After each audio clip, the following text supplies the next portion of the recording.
भगवान हो या ना हो, इससे मुझे कोई फर्क नहीं पड़ता। बॉलीवुड की एक मशहूर मूवी आई थी OMG, जिसने ये मूवी 5 बार देखी है ना, उसको भी मेरा चैलेंज है उसने ये अहम चीज नोट नहीं की होगी। भगवान का डर किसी और को दिखाना, अरे हज का खर्चा करने से अच्छा दुकान की मरम्मत करा।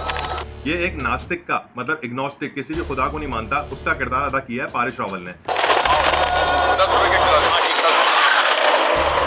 और ये परिंदों को खाना डालता है, मतलब ये किसी को भी नहीं मानता, लेकिन उसके बावजूद ये जानवरों का एहतराम करता है, उनके साथ रहम से पेश आता है। अब आगे देखें मैं क्या डिटेल बता रहा हूँ।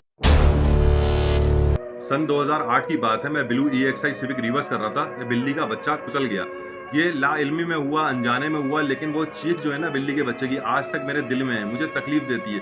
लेकिन मैं देखता हूँ पाकिस्तान में बच्चे आजकल किस नस्ल के बच्चे हैं कि बिना किसी वजह के कुत्ते और बिल्ली को पत्थर मारते हैं, फिर वो कुत्ता जब जख्मी हो जाता है तो इनको ही काटता है, जबकि कुत्ता एक इंसान दोस्त जानवर है, वो बिला वजह किसी को काटता भी नहीं है। हमारे बड़ों ने जिस चीज को अहमियत नहीं दी, वो बच्चे अब हैबिचुअल हो गए हैं। अब मैं देख रहा हूँ कि बकरा ईद का दिन चल रहे हैं, कोई बच्चा जो है बकरे का कान मोड़ रहा है, कोई पीछे से उसके बाल खींच रहा है, कोई बैल की दुम मोड़ रहा है, कोई सींग पकड़ के खींच रहा है, कोई उसे मार मार के भागने पे मजबूर कर रहा है। जो जानवर अल्लाह की राह में कुर्बान करने के लिए लेके आए हैं, उसको इतना तंग करना, मैं कहता हूँ अगर उसे जबान मिल जाए तो वो सबसे पहले कहेगा कि जानवर मैं नहीं हूँ, जानवर तुम लोग हो। इस दुनिया में जो सबसे पुराना फॉसिल्स मिला है इंसान का, वो 3 लाख साल पुराना है, और जानवरों का फॉसिल्स 56 करोड़ साल पुराने मौजूद है। एलिस सिल्वर के नाम से एक रिसर्चर है जिसकी किताब ह्यूमन आर नॉट फ्रॉम अर्थ, उस किताब में वो नजरिया दे चुका है कि इंसान इस दुनिया का नहीं है, इंसान भेजा गया है। इट्स मीन्स कि हम लोग मेहमान हैं और यहाँ के मेजबानों को तंग करते हैं, और ये बात कुरान करीम से भी साबित होती है कि हमें भेजा गया है इस दुनिया में। हमारे पाकिस्तानी बच्चे क्या कर रहे हैं? जानवरों को पत्थर मार रहे हैं, तकलीफ दे रहे हैं, बिना किसी वजह के उनको तंग कर रहे हैं। हद ये है कि पाकिस्तान में तो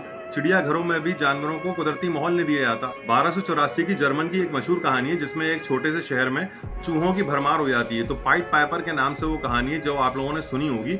उसमें वो चूहे तो ले जाता है, कहानी का जो बेसिक है वो मैं आपको बता रहा हूँ कि चूहे तो वो ले जाता है, लेकिन 7 से 8 दिन बाद क्या होता है, वो लोग इंतहाई परेशान हो जाते हैं, क्योंकि चूहे जो छोटा छोटा खाना लेके अपने बिलों में चले जाते थे, वो खाना बाहर पड़े पड़े ताफुन बन गया, सड़ने लग गया और एक माहौल बर्पा हो गया। बेसिकली ये कुदरत के कवानीन है। शहद की मक्खी अगर दुनिया में से गायब कर दी जाए तो 7वें दिन से दुनिया तबाही की तरफ चलने लग जाएगी और 5 से 7 साल में इंसान का वजूद भी खत्म हो सकता है। और चूंटी, जिसको हम मामूली सा कीड़ा समझते हैं, अगर वो दुनिया में से गायब कर दी जाए तो 7 दिन बाद दुनिया तबाही की तरफ चलने लग जाएगी और 10 साल में मुकम्मल खत्म हो सकती है। इट्स मीन्स कि हम सब लोग एक दूसरे से कनेक्टेड हैं। अभी नाजमाबाद में एक वाकया हुआ, इंतहाई दिल दुखा।